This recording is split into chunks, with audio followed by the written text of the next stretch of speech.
कारगिल विजय के 25 साल war memorial पहुंचे पीएम मोदी। शहीदों को दी श्रद्धांजलि। शिनकुन लॉ टेरर प्रोजेक्ट का उद्घाटन भी करेंगे। कारगिल विजय दिवस पर शहीदों को सीएम योगी ने किया नमन। श्रद्धांजलि देकर शहीदों को किया याद। सेंट्रल कमांड कैंट में श्रद्धांजलि सभा का आयोजन। राहुल लखनऊ पहुंचे, अब सुल्तानपुर जाएंगे। अमित शाह मानहानि केस में बयान होंगे दर्ज। अजय राय बोले, राहुल को किया जा रहा प्रताड़ित। मुख्यमंत्री योगी आदित्यनाथ जाएंगे दिल्ली। कल होने वाली है नीति आयोग की बैठक में हिस्सा लेंगे। बैठक में प्रधानमंत्री नरेंद्र मोदी होंगे मौजूद। छत्तीसगढ़ में पेड़ से टकराई पैसेंजर ट्रेन, पायलट घायल। इंजन के 2 पहिए ट्रक से उतरे। दिल्ली राजहरा और अंतागढ़ के बीच हादसा, सभी यात्री सुरक्षित। गुजरात में बारिश से 8 मौतें। हिमाचल में बादल फटा, पुणे के कई इलाकों में बाढ़ जैसे हालात, 4 की जान गई। आर्मी एनडीआरएफ तैनात।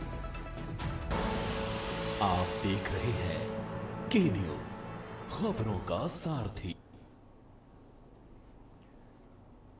और सीधे आपको ले चलते हैं लखनऊ, जहां पर कारगिल विजय दिवस पर मुख्यमंत्री योगी आदित्यनाथ क्या कुछ कह रहे सुन लेते हैं। हर एक क्षेत्र में आत्मनिर्भरता का लक्ष्य प्राप्त करने का जो संकल्प है, उस संकल्प को आज चरितार्थ किया जा रहा है। रक्षा क्षेत्र में भी defence manufacturing corridor Uttar Pradesh के अंदर 6 नोड पर तेजी के साथ विकसित हो रहा है। यह भारत की रक्षा क्षेत्र में आत्मनिर्भरता का एक नया उदाहरण प्रस्तुत कर रहा है। आज ये मेरे लिए गौरव की बात है कि नगर विकास और नगर निगम लखनऊ के द्वारा आयोजित आज के इस कारगिल विजय दिवस के अवसर पर मुझे सैनिकों को, पूर्व सैनिकों को, वीर परिवार के सदस्यों को सम्मानित करने का अवसर प्राप्त हुआ है।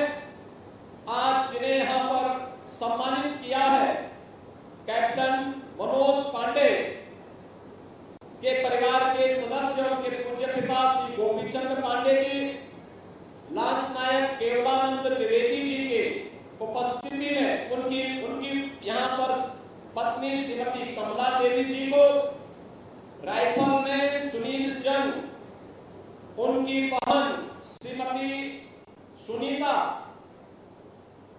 उनको आज यहाँ सम्मानित किया गया।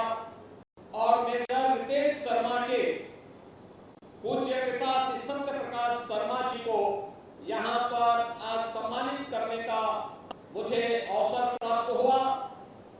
हम सब जानते हैं कि 2017 में प्रदेश में सरकार बनने के बाद हम लोगों ने राज्य सरकार की ओर से भी उन वीर परिवारों को राज्य सरकार के स्तर पर भी सहयोग करने का निर्णय लिया। यह सच है कि जिन लोगों ने अपना बलिदान मातृभूमि के लिए किया है, उसकी कोई तुलना नहीं हो सकती। देश के लिए, मातृभूमि के लिए स्वयं का बलिदान सर्वोच्च त्याग है। लेकिन अगर हम भी उन परिवारों का संबल बनकर के खड़ा हो सके, तो यह आने वाली पीढ़ी के लिए एक नई प्रेरणा खड़ी हो सकती है। और उसी दिशा राज्य सरकार ने तय किया। और बढ़ेंगे खबरों की। वर्ष 1999 के कारगिल युद्ध में आगरा के लाल ने भी अपनी जान गंवा दी थी। शादी के 5 दिन बाद ही आगरा के गहर्रा गांव का रहने वाला शहीद हसन मोहम्मद कारगिल युद्ध में शहीद हो गया था। पत्नी की हाथ की मेहंदी छूटी भी नहीं थी और वो सच्चा देशभक्त अपने देश की रक्षा के खातिर अपनी नई नवेली दुल्हन को छोड़कर देश की सीमा पर अपने देश की रक्षा करने के लिए चला गया। नई नवेली दुल्हन को ये नहीं पता था कि अब उसका पति वापस नहीं आएगा। 3 महीने बाद जब 2 सिपाही घर आते हैं और परिवार के लोगों को ये खबर देते हैं कि उनका लाल देश की रक्षा करते हुए शहीद हो गया, तो परिवार के लोगों के पैरों के तले जमीन खिसक गई। वहीं इस नई नवेली दुल्हन के हाथों की मेहंदी अब भी छोटी भी नहीं थी कि वो विधवा हो गई।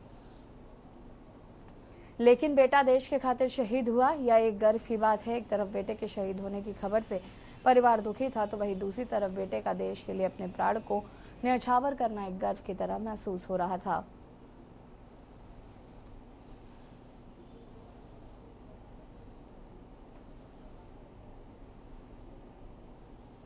बहुत गर्व है। मेरी शादी को 5 दिन हुए थे, दो अप्रैल की शादी थी, 7 अप्रैल को ड्यूटी चले गए थे। 3 महीने बाद डेड बॉडी आई उनकी। मगर उस टाइम तो हमको ऐसा महसूस हुआ कि हमारे ऊपर बहुत बड़ा सदमा पड़ा है। मगर फिर धीरे धीरे समझने लगे, धीरे धीरे आज 25 साल हो गए उनको शहीद हुए। मगर हमको गर्व होता है कि हाँ, हम उनकी पत्नी हैं। यार था बेटा, वो बड़ी खुशियों से भेजा था पाल के, और देश के ऊपर शहीद हुआ। माँ बापों को दुख तो बहुत होता है, बीवी को भी होता है, पर ये गर्व है कि देश की खातिर शहीद हुए। हमारे ताजियों को मनाते हैं। इमाम हुसैन वो दिन की खातिर शहीद हुए थे, बेटा देश की खातिर शहीद हुआ। हमारी पूरी हिंदुस्तान में उसने बहुत गर्व का काम किया है। हमें भी दुख तो है कलेजे के अंदर, जानते हो कि माँ को कितना बड़ा दुख होता है, पर अब सब मेरे को सम्मान देते हैं तो मुझे लगता है कि बेटा ने मेरे ने बड़ा नाम किया और देश की खातिर शहीद हो गए। बहराइच के लाल ने कारगिल युद्ध में दुश्मनों के खूब छक्के छुड़ाते हुए भारत माता की रक्षा करते हुए शहीद हो गया। हम बात कर रहे हैं बहराइच के थाना हुजूरपुर के ग्राम तिकोलिया की जाबाज सैनिक सूबेदार बलीकरण सिंह चौहान की, जो भारत पाकिस्तान के कारगिल युद्ध के दौरान दुश्मन देश पाकिस्तान से युद्ध में कई दुश्मन सैनिकों को लोहे के चने चबवाते हुए युद्ध में वीरगति को प्राप्त हुए थे। बहराइच के शहीद सूबेदार बलीकरण सिंह चौहान के परिजनों से के न्यूज से खास बातचीत की। कई मुद्दों पर शहीद की विधवा व उनके बेटे ने के न्यूज से खुलकर बातचीत की।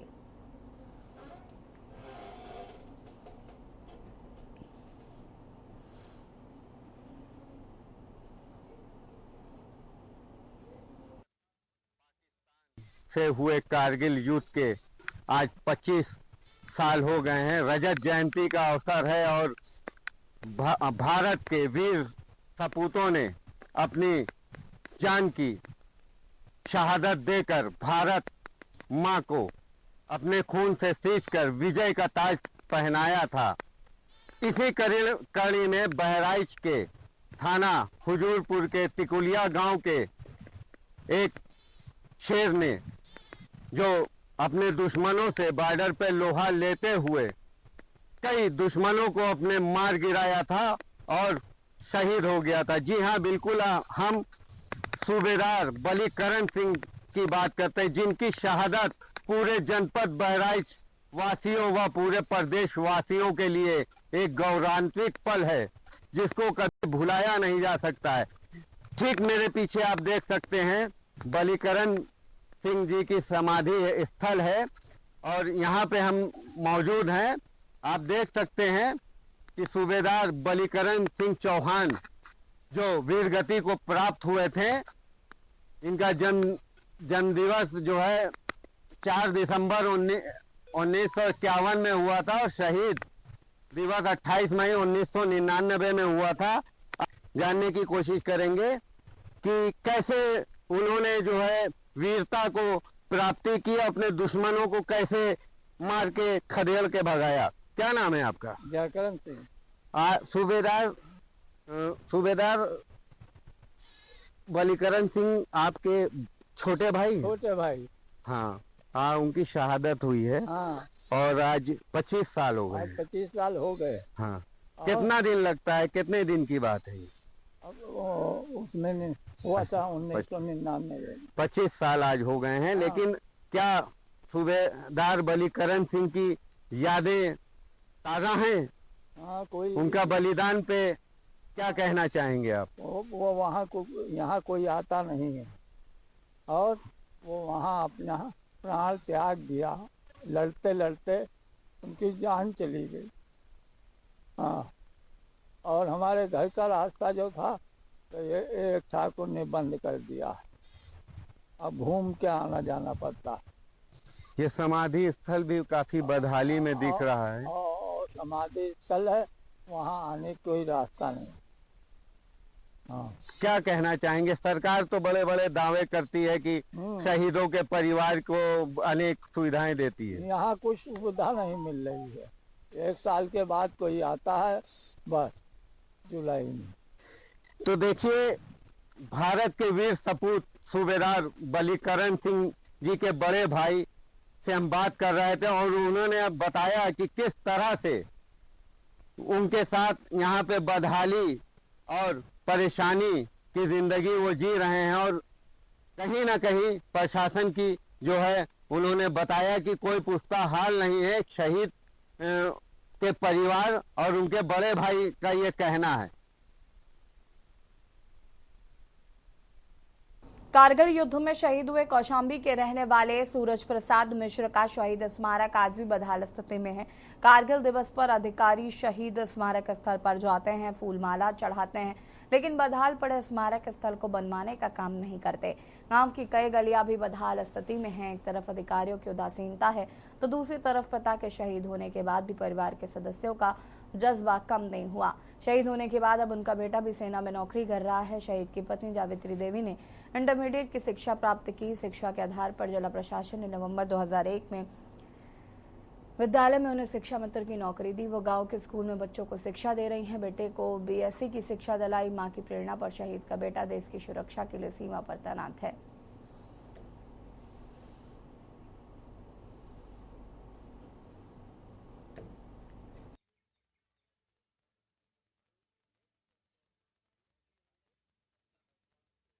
यही पता चला कि मतलब जाते थे युद्ध के लिए, तो रास्ते में 7 गाड़ी थी।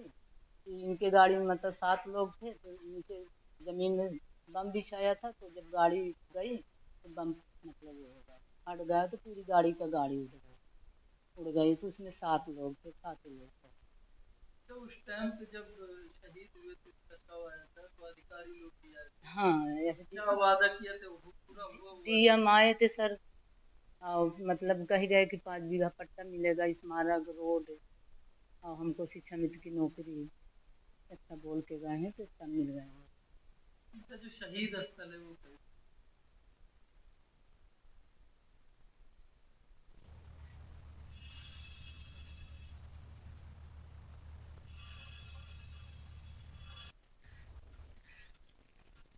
से है जहां पर 25 वर्ष पूरे होने के उपलक्ष्य में विजय कारगिल दिवस के 25 वर्ष मनाए जा रहे हैं।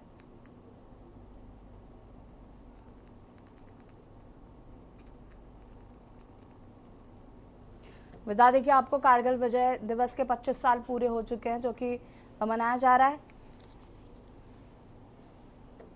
खबर प्रयागराज से है जहां पर 25 वर्ष पूरे होने के उपलक्ष्य में पति की शहादत को याद कर रो पड़ी संतोष देवी। कारगिल विजय दिवस की 25वीं जयंती आज।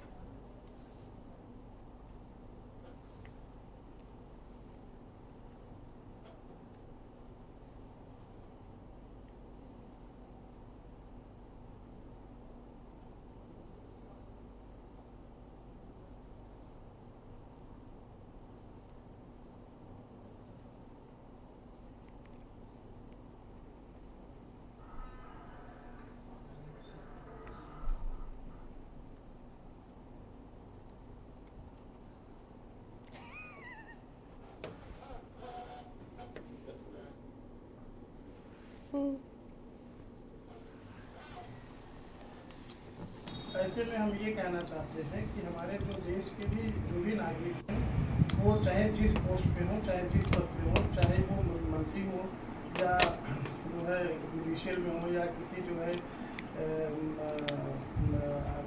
किसी पद पे हो, जो है क्या कहते हैं उनको जो है हम ये चाहते हैं कि जो भी इस देश के लिए कारगिल युद्ध में या जो भी शहीद हुए हैं, चाहे जिस भी युद्ध में शहीद हुए हैं, उनके लिए एक जो है कि किसी भी कोई भी उनकी समस्या हो, उनको प्राथमिकता पे निपटाएं और उनकी बातों को सुना जाए, उनकी बातों को नज़रअंदाज न किया जाए, उनका पूरा ख्याल रखा जाए।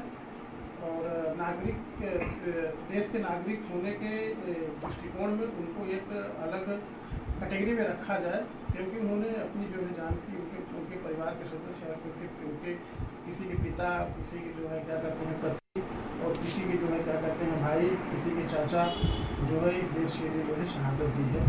उनको तो खबर आई लोगों के पास कि ऐसा हो गया, तो इंसान उस टाइम तो आपा खो देता। उसके बाद क्या हुआ, 2-3 दिन के बाद उनकी डेड बॉडी आई। तो उस टाइम तो हम लोग एकदम टूट गए थे, जैसे एक छत से छाया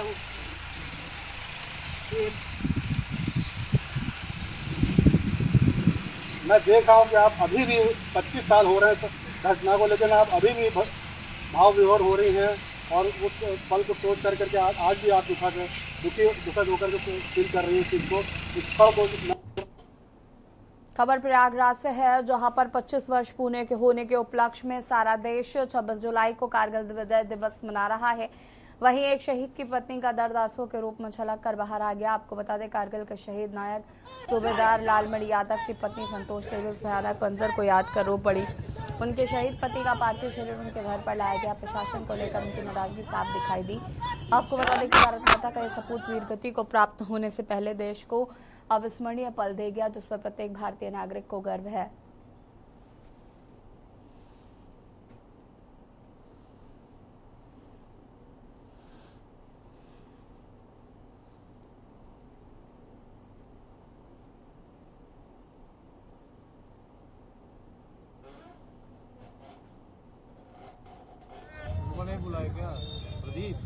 कारगिल विजय दिवस की पूर्व संध्या पर आज भारतीय जनता युवा मोर्चा बस्ती के कार्यकर्ताओं के नेतृत्व में आज ऐतिहासिक मशाल जुलूस निकाल करके कारगिल विजय में भारत माता के चरणों में आहुति देने वाले शहीदों के प्रति नमन किया गया और देशवासियों को भी ये बताया गया, संदेश दिया गया कि 1999 में कारगिल के युद्ध में हमारे देश के जाबाज जवानों ने देश की रक्षा करते हुए अपने प्राणों की आहुति दिया है।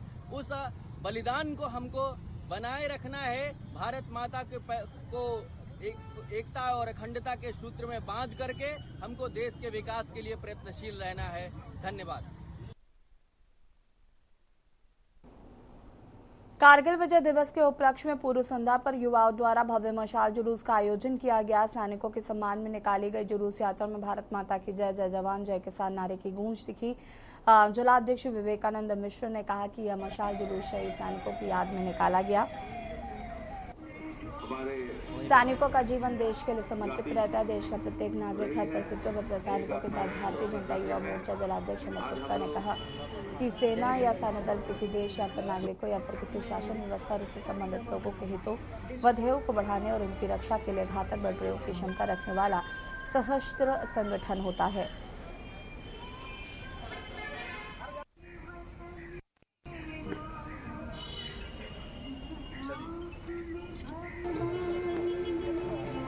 में जो कारगिल युद्ध को जीता और कारगिल युद्ध करके भारत का नाम ऊंचा किया, भारत का सीना चौड़ा किया और भारत के साथ अब कोई हाथ मिलाने वाला देश नहीं है।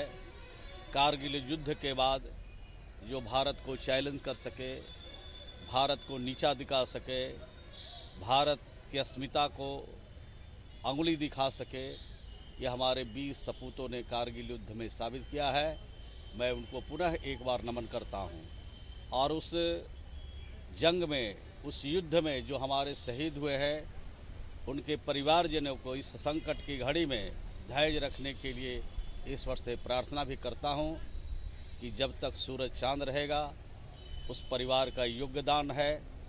जब तक सूरज चांद रहेगा तब तक उन शहीदों का नाम अमर रहेगा। और यहाँ रुकेंगे छोटे से ब्रेक के लिए, जो हाजिर होता है। आप देख रहे हैं के न्यूज, खबरों का सारथी।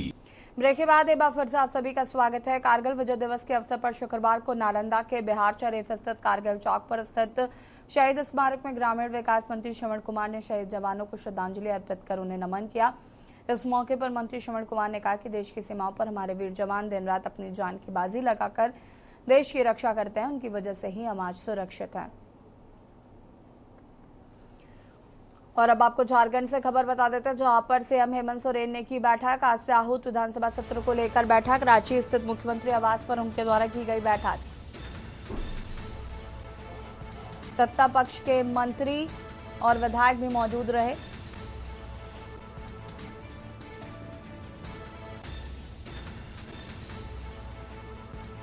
रांची स्थित मुख्यमंत्री आवास पर की बैठक।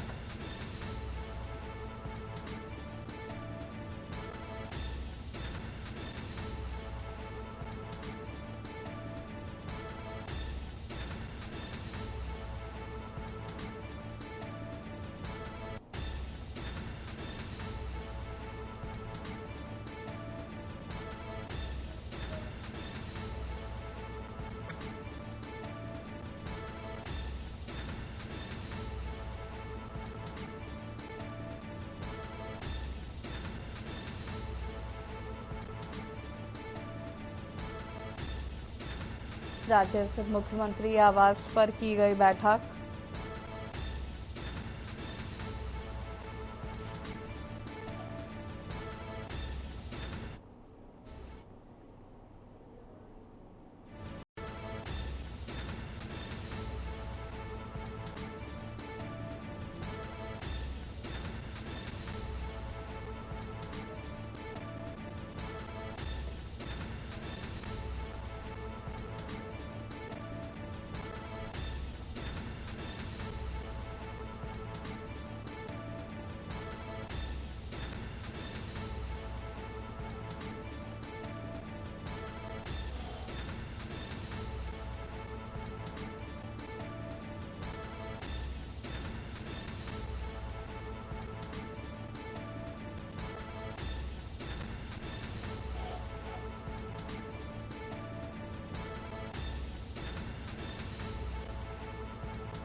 पड़ोसी देश पाकिस्तान अपनी नापाक हरकतों से बाज नहीं आ रहा है। दिन कोई ना कोई भारतीय इलाके में नशे की खेप या फिर ड्रोन भेजता रहता है और भारतीय इलाके में तैनात बीएसएफ के जवान पाकिस्तान की हर नापाक हरकत को नाकाम कर देते हैं। वहीं पंजाब सरकार की ओर से पंजाब में नशे को रोकने के लिए विशेष अभियान चलाया जा रहा है और पंजाब पुलिस के डीजीपी गौरव यादव ने पुलिस स्टेशन कलानौर के डीएसपी गुरविंदर सिंह और एसएचओ मेजर सिंह ने पुलिस के साथ सर्च ऑपरेशन चलाया। इस तलाशी के दौरान कर्मियों में 2 किलो 241 ग्राम हेरोइन बरामद की गई। कन्नौर पुलिस स्टेशन में एक प्रेस कॉन्फ्रेंस की गई जिसमें उन्होंने कहा कि कन्नौर पुलिस स्टेशन के तहत अभिमान गांव के खेतों में एक ड्रोन पाया गया था, जिसके बाद पंजाब पुलिस और इस दौरान बीएसएफ जवानों द्वारा चलाए गए सर्च ऑपरेशन में खेतों से 2 किलो 241 ग्राम हेरोइन बरामद की गई है। पुलिस ने कार्रवाई करते हुए अज्ञात लोगों के खिलाफ एनडीपीएस एक्ट के तहत मामला दर्ज कर लिया है।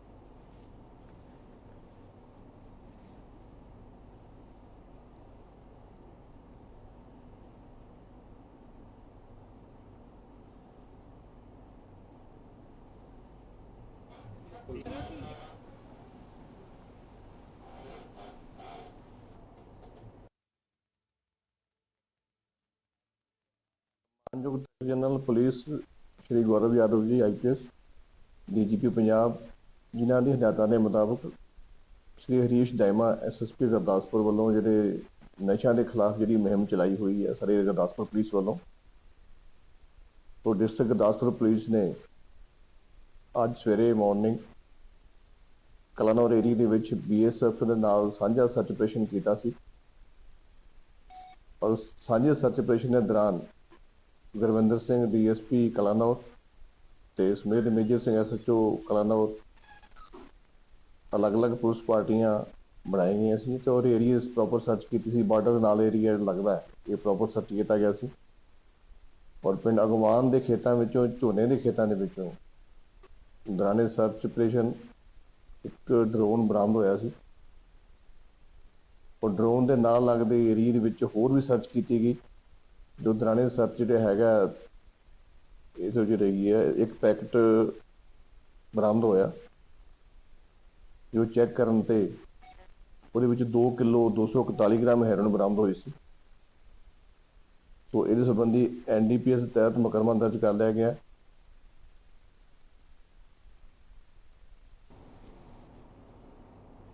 और यहाँ रुकेंगे छोटे से ब्रेक के लिए, जो हाजिर होता है। आप देख रहे हैं के न्यूज खबरों का। ब्रेक के बाद एक बार फिर से आप सभी का स्वागत है और इसी बीच आपको लखनऊ से खबर बता देते हैं। लखनऊ से खबर, लूट का केंद्र बना कल्याण सिंह इंस्टीट्यूट।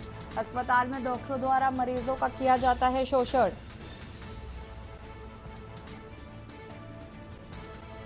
अमृत फार्मेसी एचआरएफ होने पर भी डॉक्टर पर कार्रवाई। असिस्टेंट प्रोफेसर अमित उपाध्याय को नहीं सरकार का डर।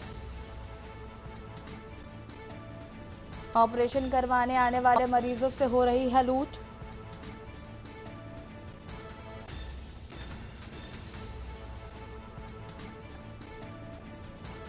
मरीजों से मंगवाते हैं अस्पताल से बाहर की दवाइयां।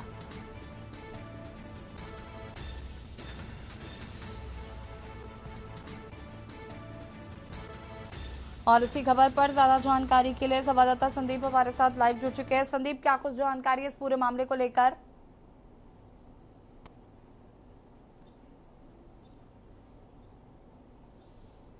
देखिए ये इस वक्त जहां पे हम खड़े हुए हैं, ये एक कैंसर हॉस्पिटल है जो कि अखिलेश की सरकार में गरीबों के लिए बनाया गया था। जो कैंसर से पीड़ित थे उनका बेहतर इलाज यहां पे मिल सके, इसलिए इस हॉस्पिटल का निर्माण कराया गया था, जो कि इसका नाम रखा गया था कल्याण सिंह कैंसर हॉस्पिटल। तो साफ तौर पर यहाँ पर जो है गरीबों के लिए अच्छी बेहतर व्यवस्था हो सके और एक अच्छा इलाज मिल सके, उसके लिए इस कैंसर हॉस्पिटल का निर्माण कराया गया था।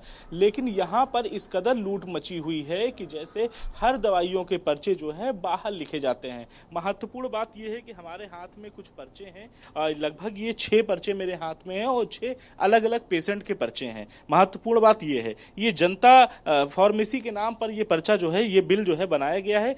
इसकी जो कीमत है ये 17,254 रुपए का है, जो कि ये एक दिन का पर्चा है।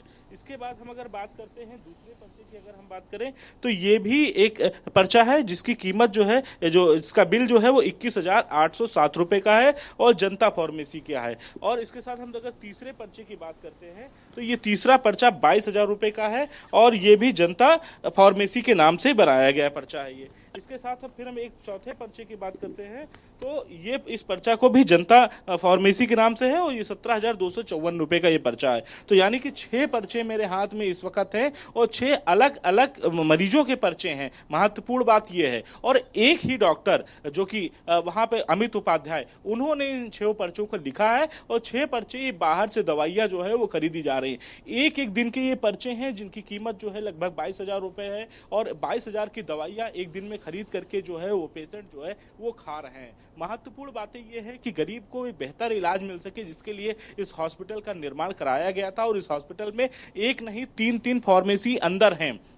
अंदर फार्मेसी होने का मकसद जैसे ये है कि यहाँ पर जो भी मरीज दवाइयाँ लेने आएगा तो उसे यहाँ पर 50% का डिस्काउंट जो है वो मिलेगा। लेकिन बाहर जब वो दवाइयाँ लेने जाएगा तो दवाइयाँ उसको उसी रेट पे मिलेंगी, कोई किसी प्रकार से उसको कोई डिस्काउंट नहीं मिलने वाला है। हालांकि इसका लाभ जो है सीधे डॉक्टर के पास पहुँचेगा, डॉक्टर को इसका पूरा लाभ मिल जाएगा, लेकिन उस मरीज की जेब से पूरा पैसा जो है कटता हुआ नजर आएगा। अगर वो अंदर की दवा लिखते हैं तो अंदर में ये होता है कि आपको 50% का डिस्काउंट मिल जाएगा और बेहतर दवाइयां आपको यहाँ पे उपलब्ध मिल जाएंगी। एक नहीं 3 फार्मेसी यहाँ पे हैं, मौजूदा स्थिति में है, और इन फार्मेसी होने के बावजूद भी डॉक्टर जो है बाहर की दवाइयां लिख रहे हैं। अब बाहर की दवाइयां लिखने का क्या उनका मकसद है, क्या उद्देश्य है, ये सभी जानते हैं कि वो किस लिए बाहर की दवाइयां लिख रहे हैं। और सबसे महत्वपूर्ण बात है, एक ही फार्मेसी यानी कि जनता फार्मेसी को ही सारी दवाइयां आखिर क्यों अमित उपाध्याय लिखते हुए नजर आ रहे हैं। जब इस बारे में जब अमित उपाध्याय से हमारी बातचीत हुई, जब मैं गया उनके पास में, तो साफ तौर पे वो बड़ी बड़ी बातें करने लगे और बड़े बड़े पत्रकारों के नाम हमें गिनाने लगे। फिर उसके बाद से जो है डिप्टी सीएम ब्रजेश पाठक के घर जाने का भी बात कहने लगे कि मैं उनके घर जाकर के मैं उनसे मिलूंगा, जाकर के उनसे बातचीत करूंगा। लेकिन साफ तौर पर इस तरीके से जो रवैया है वो पूरी तरीके से गलत साबित होता नजर आ रहा है, क्योंकि जो पर्चे हैं वो बहुत कुछ बयां करते हुए नजर आ रहे हैं, उनकी पूरी चीजें को जो है वो बयां करता हुआ नजर आ रहा है। लेकिन महत्वपूर्ण बात यह है कि इस तरीके से बातचीत करना और इस तरीके से रवैया आजमाना इस कैंसर जैसे जो गरीबों के लिए बनाया गया हॉस्पिटल है वो कितना महत्वपूर्ण है। क्योंकि सबसे महत्वपूर्ण बात है कि यहाँ पर जो गरीब कम के लोग आते हैं उनको यहाँ पे इलाज कर दिया जाता है या उनको बाहर की दवाइयाँ लिख दी जाती हैं, जिससे कि उनका एक दिन में 50-50 हजार रुपए का बिल बन जाता है। ये सारी महत्वपूर्ण चीजें। और जो कोई अच्छा परिवार से आता तो उसको हो सकता है यहाँ से इलाज ना करा करके किसी बाहर प्राइवेट हॉस्पिटल में ले जाकर के इलाज दिखाने की भी उनको सलाह दे दी जाती है। तो ऐसे डॉक्टरों का यहाँ पर फिलहाल क्या काम होगा ये तो आप बेहतर समझ सकती है, जनता जनार्दन है। जनता जानती है कि जब किसी डॉक्टर को जब एक पर्चा लिखा जाता है, जब किसी एक ही बाहर की दुकान पे पर्चा लिखा जाता है फार्मेसी दुकान पे, तो उसका क्या मकसद होता है, क्या उद्देश्य होता है वो तो सभी जानते हैं। लेकिन साफ तौर पे यहाँ पर फिलहाल जो है वो जो मरीज हैं उनसे जो है पूरी तरीके से लूट जो है फार्मेसी में मची पड़ी है। जी बिल्कुल संदीप, देखिए इससे ये कहीं ना कहीं साफ नजर आ रहा है कि सरकार का भी डर नहीं है। ब्रजेश पाठक जी जो कि स्वास्थ्य मंत्री हैं, उनके घर जाकर उनसे बातचीत करने जैसी बातें अगर कही जा रही हैं तो इसका साफ मतलब है कि गवर्नमेंट का भी डर नहीं है। और ऐसे लोगों पर कार्रवाई क्यों नहीं हो रही है, किसका संरक्षण प्राप्त है, ये भी अपने आप में एक बड़ा सवाल है कि गरीब जनता तो मरी जा रही है। और जो लोग हैं वो यहाँ पर जिस तरीके से पैसा लूट ले रहे हैं और अपने बंगले बनवा रहे हैं, करोड़ों की संपत्ति बनाए ले रहे हैं, तो इसका कहीं ना कहीं खामियाजा जनता को भुगतना पड़ रहा है और इसको लेकर सरकार को ध्यान देने की जरूरत है।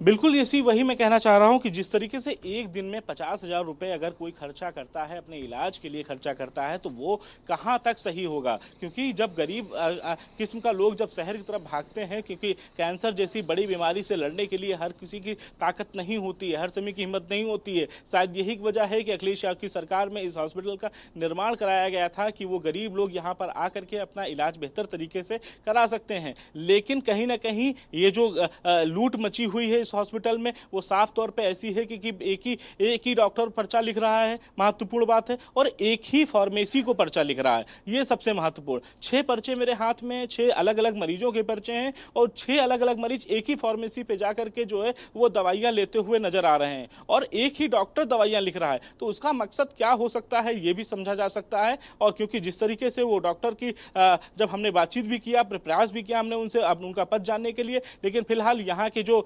सीएमएस हैं वो भी नहीं, उनसे भी मुलाकात मेरी नहीं हो पाई है। और साफ तौर पे उन्होंने बाहर का अपने कई चाहने वालों का, अपने कई जानने वालों का मुझे नाम बताया, फिर उसके बाद उन्होंने अपनी बातें बताई और वो हमसे कहते हुए निकल गए। लेकिन साफ है कि जिस तरीके से यहाँ पर लूट मची हुई है, आम जनता का पैसा है, आम जनता की जो सेवाएं हैं वो नहीं मिल पा रही। कहीं ना कहीं जो फार्मेसी की जो दवाइयाँ हैं वो बाहर से लिखी जाती हैं, फिर उसके बाद जो है एक दिन में 50-50 हज़ार का बिल बन जाता है। काफ़ी महत्वपूर्ण चीज़ें होती हैं। लेकिन फिलहाल अगर उत्तर प्रदेश की सरकार जरूर अगर सजग होगी, अगर उत्तर प्रदेश के डिप्टी सीएम या कह सकते हैं कि मौजूदा मंत्री स्वास्थ्य विभाग के, वो अगर संज्ञान इस बात कर लेंगे तो जरूर इस पे एक्शन होगा। क्योंकि जिस तरीके से यहाँ पर लूट मची है उसको बंद होना चाहिए, वो बहुत जरूरी है। बाहर की दवाइयों को लेकर के पूरी तरीके से प्रतिबंध लगना चाहिए। और सबसे महत्वपूर्ण बात है, जो यहाँ के डायरेक्टर हैं धीमन जी, उनको डबल चार्ज मिला हुआ है। अभी तक यहाँ पर इस कैंसर हॉस्पिटल में स्थायी कोई जो है डायरेक्टर नहीं मिल पाया है। सबसे महत्वपूर्ण बात यह है,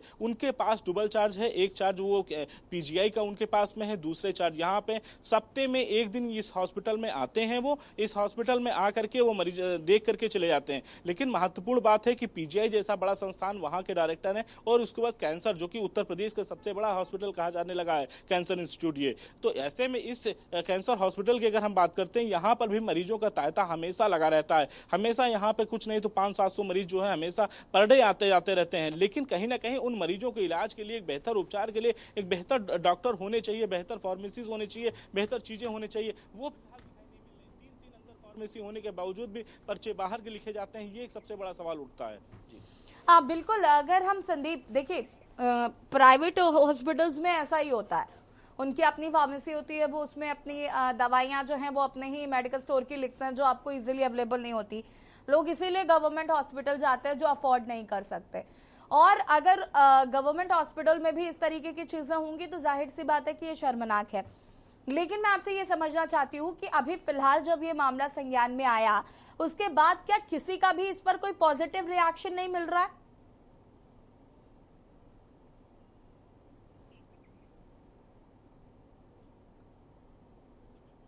हम जब यहाँ पे आए हैं, अंदर एंट्री किया है मैंने यहाँ पे कैंसर हॉस्पिटल में, तो हमने कई लोगों से यहाँ पे पहले तो प्रयास किया कि उनकी अपना पक्ष रखा जाए, उनकी अपनी बात सुनी जाए।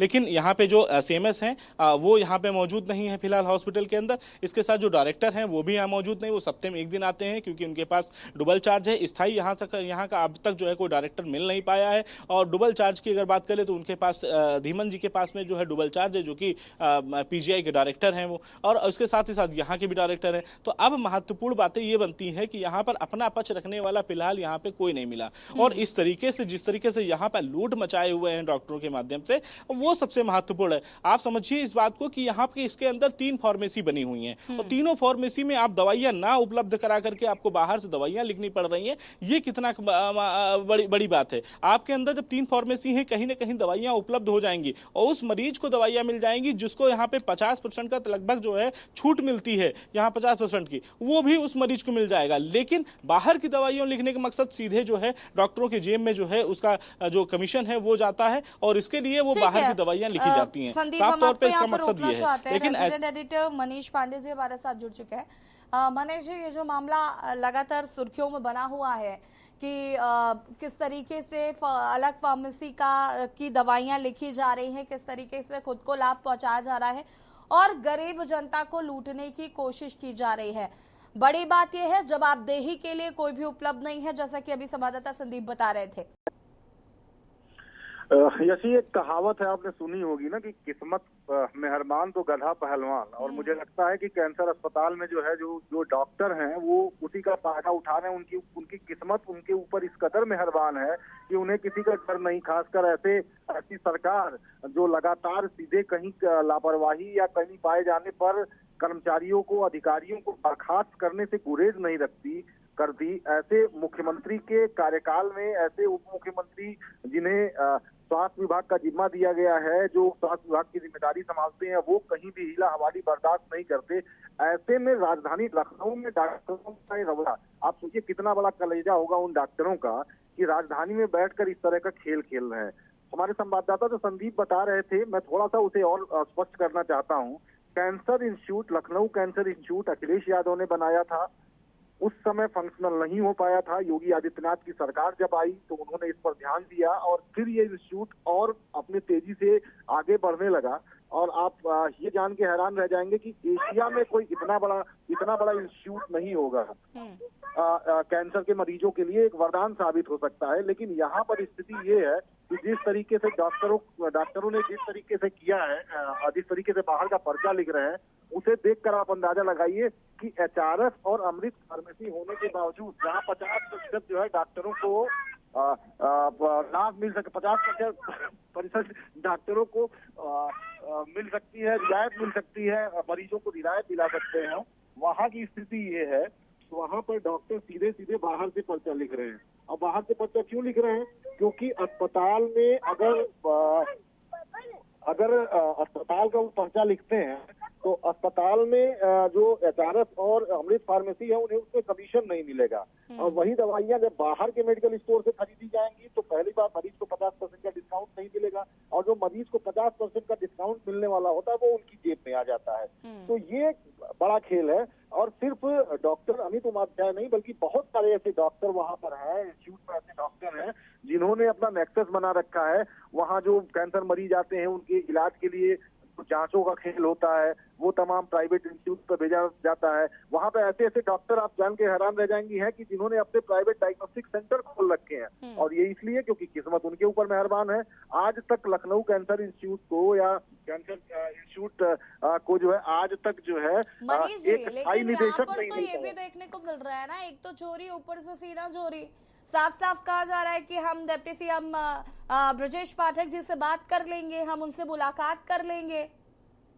देखिए, जहाँ तक डिप्टी सीएम ब्रजेश पाठक की बात है तो उनसे मिलना तो बड़ा आसान है। उनसे मिलना तो अगर एक रिक्शा वाला भी चाहे ना कि अगर उसे डिप्टी सीएम से मिलना है तो रोज सुबह उनका जनता दरबार है, कोई भी उनके पास पहुंच जाता है और सबकी बात सुनते हैं। लेकिन क्या वो इस बात के लिए तैयार होंगे कि आप मरीजों का खून चूस रहे हैं, मरीजों को लूट रहे हैं और वो मरीजों को लूटने और खून चूसने की परमिशन देंगे? बिल्कुल नहीं, कतई नहीं, ऐसा कभी नहीं हो सकता। और मैं बता रहा था किस्मत क्यों मेहरबान है, मैं थोड़ा सा विषयांतर हो गया था कि आज तक Lucknow cancer institute, Kalyan Singh cancer institute एक स्थायी निदेशक के लिए आज तक बात जो हो रहा है, आज तक सरकार में जो तमाम ऊपर उच्च स्तर पर लोग बैठे हुए हैं वहाँ के एक स्थायी निदेशक की तैनाती नहीं कर पाए। पीजीआई के जो निदेशक हैं डॉक्टर धीमन, उनको एडिशनल चार्ज पिछले 3 साल से वो एडिशनल चार्ज पे हैं। हफ्ते में एक दिन कैंसर इंस्टीट्यूट आते हैं और जब एक दिन उसका देख रेख और प्रशासनिक निर्णय लेने वाला एक अफसर अगर इंस्टीट्यूट में एक दिन बैठेगा तो उसके नीचे के सबऑर्डिनेट क्या करेंगे? वो नतीजा आप ये पर्चे और ये दवाइयां और ये बिल देख रहे हैं। एक संस्थान में एक एमएस की तैनाती की गई है लेकिन एमएस के पास भी कोई अधिकार नहीं है, वो अपने स्तर से कोई निर्णय नहीं ले सकते। तमाम डॉक्टर जो खासकर सर्जरी के वाले डॉक्टर हैं जिनके स्पेशलिटी है, कोई उसमें गले का सर्जन है, कोई न्यूरो का सर्जन है, कोई किसी चीज का सर्जन है, शरीर के अलग अलग हिस्सों में जिसका कैंसर होता है वो वहां पहुंचता है, इलाज कराने पहुंचता है। लेकिन तमाम लोगों ने अपना एक पैरेलल साम्राज्य खड़ा कर लिया है और उस पर उंगली उठाने वाला कोई नहीं है, उस पर रोक लगाने वाला कोई नहीं है। तो जाहिर तौर पर ये एक बहुत ज्वलंत विषय है और जो शासन और सरकार में उच्च स्तर पर लोग बैठे हुए हैं उन्हें इस पर ध्यान देने की जरूरत है। बिल्कुल, शुक्रिया आपका जानकारी साझा करने के लिए। संदीप, आप अपनी बात को पूरा कर सकते हैं।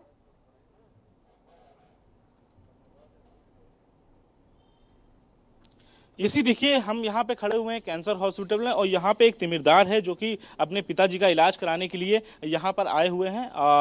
हम इनसे भी जानने का प्रयास करेंगे क्योंकि ये हमारी रिपोर्टिंग अभी देख रहे थे, सुन रहे थे और सुनने के बाद इन्होंने भी, इनके मन में बहुत से प्रश्न हैं जो ये करना चाहते हैं सरकार से साफ तौर पर, क्योंकि इन्होंने भी अपने पिताजी का इलाज कराने के लिए यहाँ पे आए हैं। किसका इलाज कराने आए हैं आप? जी हम अपने पिताजी का इलाज कराने आए हैं, नागेश्वर पाल जी का। तो अभी मैं सिकाई कराने आया था, आप लोगों को मैंने यहाँ पे देखा रिपोर्टिंग करते हुए, तो मेरे मन में भी जो सवाल थे मैंने भी अपने उठाना कोशिश करूँगा। यहाँ पे जो है, यहाँ पे कहने को तो दो एचआरएफ हैं और एक अमृत है, मगर कहने को यहाँ फार्मेसी है, मतलब यहाँ पे कोई सुविधा नहीं है। मगर जो सामान है, जो दवा है, वो यहाँ अवेलेबल ही नहीं है। उसके लिए हम लोग को बहुत दिक्कत होती है और उसके लिए हम बाहर से लाना पड़ता है, वो भी दुगने दाम में। हमको यहाँ दुगने दाम में लाना पड़ता है। कोई फैसिलिटी नहीं। जो यहाँ के अंदर के स्टाफ है, स्टाफ की बहुत कमी है।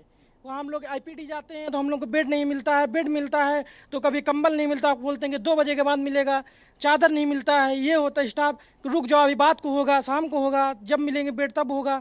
तब इतनी दिक्कत है। और जब स्टाफ आता है तो बोलते हैं अभी स्टाफ नहीं है, अगले वार्ड में गया है, बहुत लेट में आता है, तो हमारा जो प्रोसीजर है वो लेट में शुरू होता है। इसके लिए हमें बहुत दिक्कत है। उसके बाद ये कैंसर इंस्टीट्यूट बना है कुछ गुटखा खाने के लिए, मगर यहाँ पे जितने भी हैं अधिकारी भी हैं, जितने भी स्टाफ भी हैं, वो भी मैंने देखा है इनको मुंह में अपना तम्बाकू या गुटखा भरे रहते हैं। गुटखा खाते हैं अंदर बैठ करके? खाते हमने कभी देखा है। और एक बार तो इलाज कराने आया था, उसके साथ उसको गार्ड वाले ने पकड़ लिया। मैंने कहा उसको एक बार वार्निंग दे दीजिए कि अगली बार से वो नहीं आएगा, गरीब था तो उसको वार्निंग नहीं दिया। मैंने कहा कि चलो अभी मैं आपको दिखाता हूँ कि आपको हर गार्ड के अगर चेक करा जाए तो वहाँ हर गार्ड के पास आपके पास तम्बाकू जरूर मिलेगी। और नहीं मानते हैं तो अभी आप चेक कर लीजिए, किसी न किसी के पास और अंदर स्टाफ के पास जरूर मिलेगा।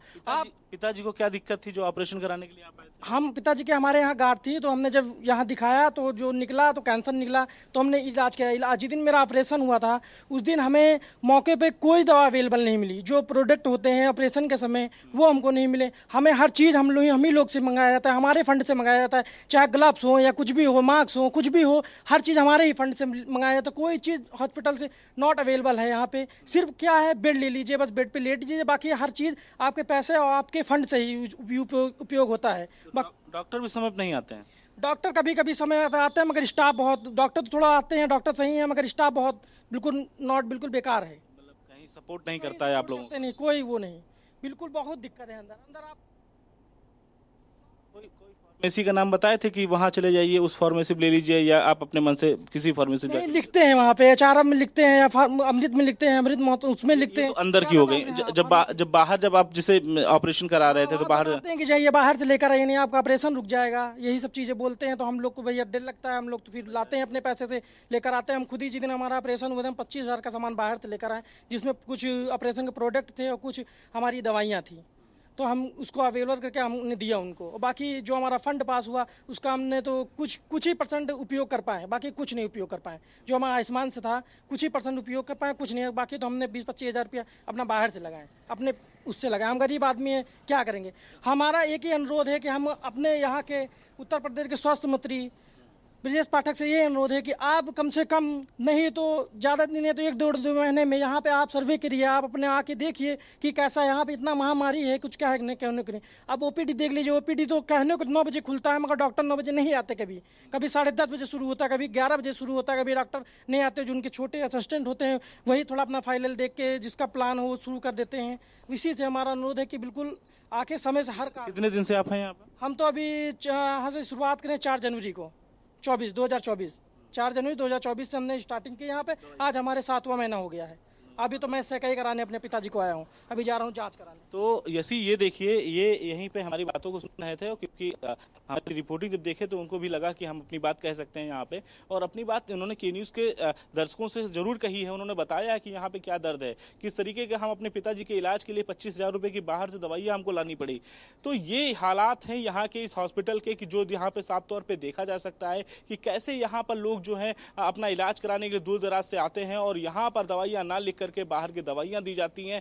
प्लस जो है इस युवक का ये भी कहना था कि उत्तर प्रदेश के डिप्टी सीएम जो कि स्वास्थ्य मंत्री भी हैं, तो उनको यहाँ पर जरूर हफ्ते में एक दिन आकर के यहाँ पर निरीक्षण करना चाहिए और ये जानने का प्रयास करना चाहिए कि यहाँ की ओपीडी अगर 9 बजे की समय है तो 9 बजे चलती है कि नहीं चलती है। सबसे महत्वपूर्ण बात है कि यह अपने जूनियर को ही यहाँ बैठा दिया जाता है 9 बजे। तो ऐसे सवाल जो है यहाँ पर जो है उठाए जा रहे हैं। जी संदीप, देखिए हम उम्मीद करते हैं कि डिप्टी सीएम जरूर इस ओर ध्यान देंगे। आपका बहुत बहुत शुक्रिया जानकारी साझा करने के लिए। और बता दें आपको कि जिस तरीके से असिस्टेंट प्रोफेसर अमित उपाध्याय को सरकार का डर नजर नहीं आ रहा है और यहाँ पर जिस तरीके से बाहर से दवाइयां लेके जा रही हैं, तो कहीं ना कहीं गरीब जनता जो है वो इससे त्रस्त नजर आ रही है।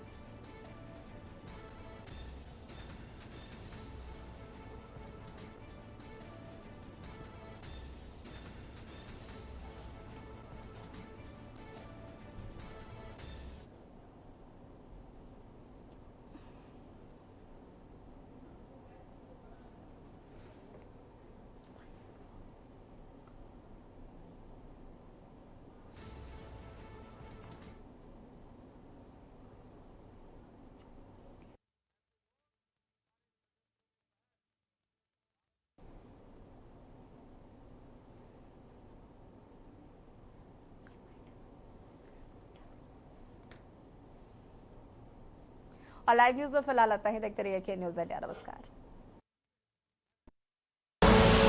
आप देख रहे हैं के न्यूज, खबरों का सारथी।